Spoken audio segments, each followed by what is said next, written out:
What up, what up? JVonD here, proud American. Yo, just wanted to show you guys my tweet deck. Flipping out, going ballistic on hashtag release the memo. This has been happening all morning long, going a million miles an hour. And why is that? Hey, because there was a big memo that was released just yesterday, actually. The Director of National Intelligence put the memo on his website so you can go and actually read it right there. And I highly recommend you do, because a lot of congressmen have been coming out, and a lot of them on the oversight committee. They have come out and said, hey, every American should read this memo for themselves. So, hey, it's there. And why is the hashtag flipping out? Well, you got people like Feinstein and Schiff coming out and saying, hashtag release the memo is a bunch of Russian bots. So ignore hashtag release the memo. They actually go out to Twitter and Facebook and ask them to filter hashtag release the memo. But hey, they ain't going to get away with nothing. They are done. They are part of the problem, I think, in our government. And folks, you can see that right here. There is a lot of people coming out and saying, hey, you know what? You're a bunch of crap. So, I mean, just look at that. It's flipping out. And we can go in here and change it if we want to something cool like, hey, lock her up. That's another really good one that I like, because a lot of people really want to see some law and order in this damn country. And we can start with locking her up. How about that?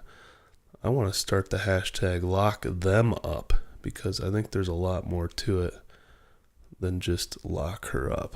But hey, we can click on release the memo here. It's going to make a new one, and we'll see if this is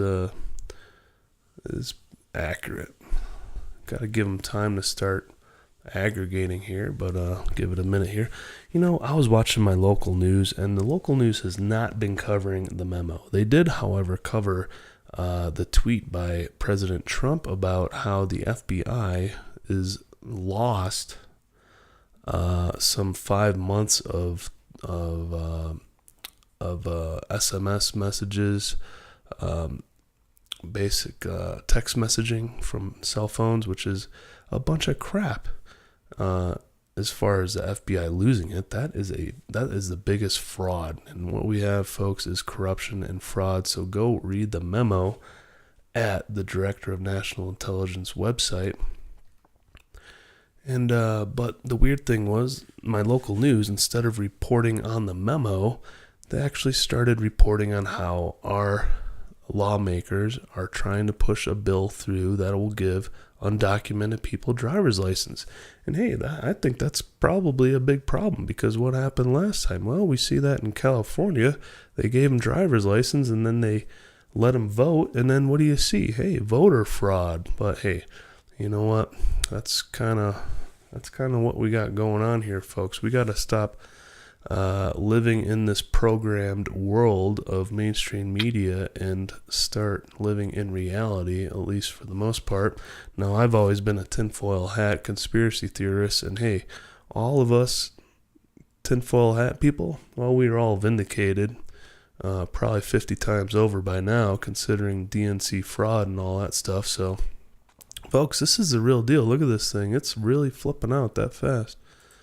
Lock her up is now barely moving, but hey, release the memo is going 5 billion miles an hour. So it's just interesting to see this morning. And there's a lot of people. There's a lot more freedom fighters out there than you think. But the weird thing is, you know, speaking of Russian bots, you want to see some bots, you can go and hashtag MAGA, Make America Great Again. You'll see a lot of bots in there that are totally against America. It's pretty amazing to see that. But this is incredible to watch this much stuff coming out on Release the Memo. So get out there, bitch at your local reporters. Don't bitch at the station itself, but bitch at them. Ask them how their conscience is having to work for fake news. How do they feel having to spew fake news? I mean, they're out there this morning. They're talking about Russian meddling. Okay, that anybody who says the word meddling is a complete, like, total loser at this point. Let's face it. This is ridiculous. So, folks, if you might have had some issues with your tinfoil hack conspiracy theorist friends, you might want to rekindle or reconsider what might have happened in that relationship, because we're starting to get some people back to reality here, and I hope you guys can find different sources for your news, because the mainstream media is going to lie to you. You can just see that this morning on the local news and every night on the world news. No mention of any memo on last night's evening news on all the networks. But hopefully Trump will start talking about this a little more on his Twitter, so that he actually forces them to talk about it, which will be nice. But hey, it basically goes into how the government is ran by the deep state. I know that's kind of like one of these words that gets thrown around like, oh, that's really nothing, the deep state. Well, hey, basically there's the powers at be are getting their power taken away from them slowly here, and you'll see that, and all the corruption comes out in the memo, and I hope we can start locking them up. We have to start a new hashtag that's called hashtag lock them up, and hopefully that'll happen really soon here. I mean, this thing is just flipping out. So get out there and enjoy the memo. See you guys later. Bye-bye.